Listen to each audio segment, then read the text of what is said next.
Hello, hello, hello. This is your favorite real estate professional, Melinda. All right. So yesterday we talked about credit and we're getting in position to buy a home. Just in case you didn't see the video yesterday. And if you did, you need to go back and watch it. Talking about credit. Today, we are going to be talking about a budget. That's right. Before you start shopping for a home, you need to know how much money you have coming in and how much money you got going out. How many bills you have, how much your bills cost, and what do you have left after the bills are paid, okay? Because the point of this is to ensure that you have a mortgage that is going to be comfortable for your budget. That's what it's all about. So let's jump right into it. Okay, so we need to analyze our spending habits, okay? We got to analyze it. How are we going to do that? You're going to check your credit history and you're going to check your checking account for the past few months. I would say go back at least 12 months. Now, I know that's a lot, but if you never ever had a budget before, you need to go back to see how you are spending your money so that you can make necessary changes. Because I guarantee you, once you review how much money you have going out, especially if you never had done a budget before, you're going to be like, oh my God, I'm spending too much money going out. How do I know? Because when I was doing our budget a couple days ago, I was like, oh my God, we're spending too much money eating out. So do that. That way you will know how much money you got coming in and how much money you have going out. Okay. So you want to review your checking account and your credit history for the past few months. You also want to sign up for a personal financial management tool. They have all kinds of apps, how you can stay up with that. On the Consumer Financial Protection Bureau, they have a spending tracker as well.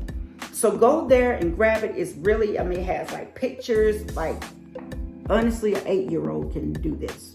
They made it so easy for you. So you want to, and I'm looking at my notes, you want to sign up for a personal financial management tool to track your spending habits on every single thing. You want to save all of your receipts out of your gas receipts, your little Debbie receipts. You stop to the store, get some chips and a piece of chewing gum. You don't want to save all of your receipts because you want to see how much money you are spending, okay? So save your receipts and you can tally up. I would say tally up your receipts weekly, because monthly, that's going to take a few hours to get done. But if you do it weekly, it'll be really quick. You probably can do it in about 30 to 45 minutes. Now, that's just my little tip. I do weekly because monthly is tedious. And we all spend quite a bit of money. So guess what? Do it weekly. Melinda, Auntie Lynn says to do it weekly. So you need to do what I tell you to do, okay? All right. And active duty members, I can't forget about my active duty members because I am a retired Navy chief myself. Now, you guys, y'all can use a tracker as well, but you also have a personal financial manager on base that can help you with your budget too, and that is for the free if you are active duty military. So, that's just a little tip for my active duty members. I can't leave y'all out, okay? All right, so the next thing we're going to do, we're going to draw up a monthly budget that reflects our current spending habits. Not what you could do or what you should do. Your current spending habits. Now, this ain't going to work if you don't use your current spending habits, okay? Okay, and that includes everything. Like I said, your little Debbie cakes. If you let your cousin borrow $25, put that in there. If you had to give your baby mama an extra $50 because she was short, put that in your budget, okay? You need to put that in there. And you also need to include your savings contribution. If you save $250 a week, put that in there. We need a savings goal anyway, just in case we blow a tire out and we got to dip in that emergency fund. Yeah. Okay. So review your past months, okay? And review your past month. Make sure you don't miss anything. Your medical bills, tuition, like I said before, loaning out some money. You don't want to miss nothing. Nothing. Because if you miss something, then you didn't really do your budget correctly. So you want everything. And I know this is going to be stressful. And it's going to make, you might even cry looking at your budget. But I promise you, if you do this, you are starting. And also, let your kids in, especially those teenagers that think that water-grown trees, that money grow old trees. They need to know about a budget as well.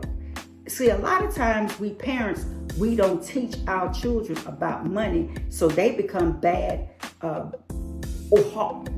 They become horrible with money as well. I am not going to do this again because I've tried it several times. But anyway, yeah, share this with your kids. But make this a learning experience for the entire household. One thing most of us don't do, we don't talk about money. These kids need to know where money coming from. They need to know how much money you got coming in and how much money you got going out. So they'll understand not to ask mama for a $200 pair of shoes because mama ain't got it. Get it? You see how I just eliminated that stress? Stop all that. We got to stop that. I don't want to tell my kids this. I don't want to tell my kids that. A lot of y'all are struggling because you're giving your kids what you really can't afford because you're trying to make them happy. Don't do that, okay? All right, so you want to add up all the categories and compare the budget to your monthly take-home pay. Once again, add up all the categories.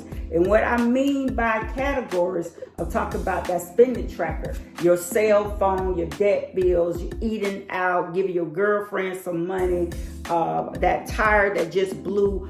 Everything that you spent money on that month, you need to account for it.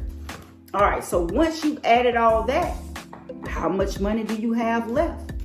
If it doesn't match to your bank statement, you need to re-examine your spending patterns, okay? To see how you need to adjust. And when you see this on paper, you're going to be like, man, how in the world I spent $800 eating out? It's ridiculous. Go buy some groceries. And when you buy the groceries, don't go eat out, okay? That's just my little tip, okay? All right. Most of us, I already said that. Most of us have not done a budget. That's half of Americans. That is crazy. Half of Americans don't have a budget. Listen, start your budget today because you need to know how much money you got coming in, how much money you got going out, so that you can have a comfortable mortgage payment. I want you to be able to pay your mortgage. I don't want you eating bologna sandwiches and Vienna sausages. Don't need that anyway. It's trash food. All right. But all right, as real talk, you need to know how much money you're spending to determine how much house you can afford. A lot of you call the lender. You don't even know what you can afford. Do yourself. Okay, as I was saying, research has shown that people who carefully plan a big purchase are less likely to have financial issues in the future. So do yourself a favor and know how much money is coming in and how much money is going out, so you can see how much house you can afford. This is what this is all about. So I'm Melinda. I will catch you tomorrow on the next tip. Bye.